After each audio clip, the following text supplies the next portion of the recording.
Mugamba mutya abali ku channel yaffe eyitibwa Kyaiti YouTube channel yaffe olunaku leero njagadde nkulage naddala ggwe nga wasimba ebimuli ng'obiina bingi okwetolooza ennyumba yo oba okwetolooza ekikomera kyo ba mu compound ng'olinamu ebimuli naye ng'ebimuli ebyo nga mwekwekamu nnyo emisota. Osobola okusimbamu ebyo ate ebigenda okuyambako okugoba emisota mu bimuli byo wamu n'okugoba ensiri. Omanyi ensiri zeekweka nnyo mu bimuli naddala nga ebimuli ebyo tubifaako nga bisakaatira. Buli ebisakaatira ennyo ne bifuna omuddo ne bifuna akazikiza munda zeekwekamu nnyo omwo wamu n'emisota. Osobola ogigobamu n'ogobamu n'ensiri ezo. Obigobamu otya? Njagadde nkubuulire by'osobola okusimba bimuli byo ebiera nga bijja kugobamu emisota wamu n'ensiri. Ng'ekisookera ddala tulina ekimuli kino ky'olaba kino kiyitibwa ekigoogwa. Osobola okiyita ekigoogwa oba snake plant. Ekimuli ekyo oba ekigoogwa kino oba kagoogwa kano kalungi nnyo, kagoba emisota. We kabeera emisota tegyagala kubeerawo. Bw'ogenda okasimba mu bimuli byo bw'otyo nga bw'olaba kaba kajja kuyambako kano. Kino ekimuli kino ky'olaba kigoba emisota. Ate n'ekirala kirongoosa empewo gye tussa, kirwanyisa emyoyo emibi. Ekirala ekigoba emisota oba ensiri nabbugira, gwe bayita nabbugira. Nabbugira y'ono omulaba, ono gwe bayita nabbugira. Nabbugira oyo gw'olaba agobera ddala emisota wamu n'ensiri, okusingira ddala ensiri tezaagala wali nabbugira nga bw'omulaba y'oyo gwe bayita nabbugira. Nabbugira ono buli wamulisa ebiseera ebisinga afulumya akawoowo akakaleekereeke. Akawoowo ako katera kufuluma budde bwa kiro.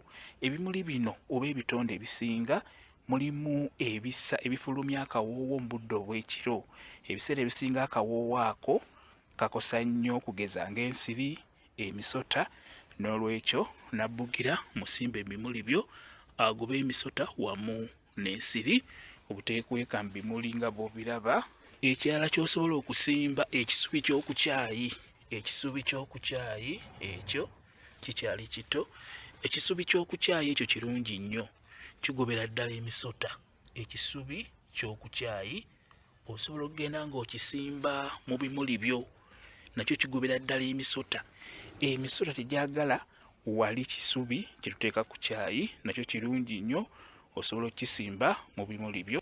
Kiba kizibu nnyo okusanga emisota nga giri awo okuliraana ekisubi ekigenda ku kyayi. Tulina ne kano kamuli tukayita kagaliki, kaba kawunyira ddala nga galiki oba akatungulu, naye nga bw'okulaba kaba kakula bwe katyo.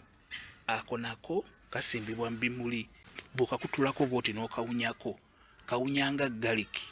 N'olwekyo kano kakulu nnyo nako, kagoba emisota, kagoba ensiri mu bimuli.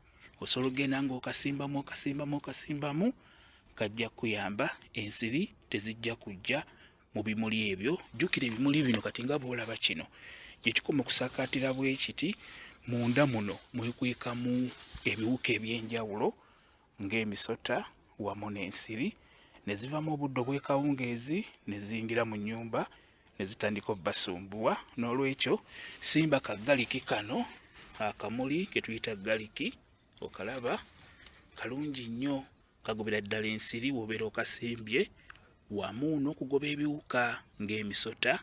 Tegitera kubeera kagaliki kano we kali, beera ng'okasimba. Kagaliki kano tebakalya nedda, kimuli naye nga tukiyita kagaliki.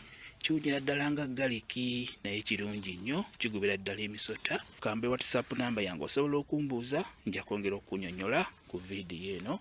WhatsApp namba yange eri 0778734 yeeyo WhatsApp namba yange. Mwebale kubeera ku channel yaffe eyitibwa Kyaiti YouTube channel yaffe. Gye mbasaba mugende mu maaso gyegattako mubeere bulungi. Mweraba.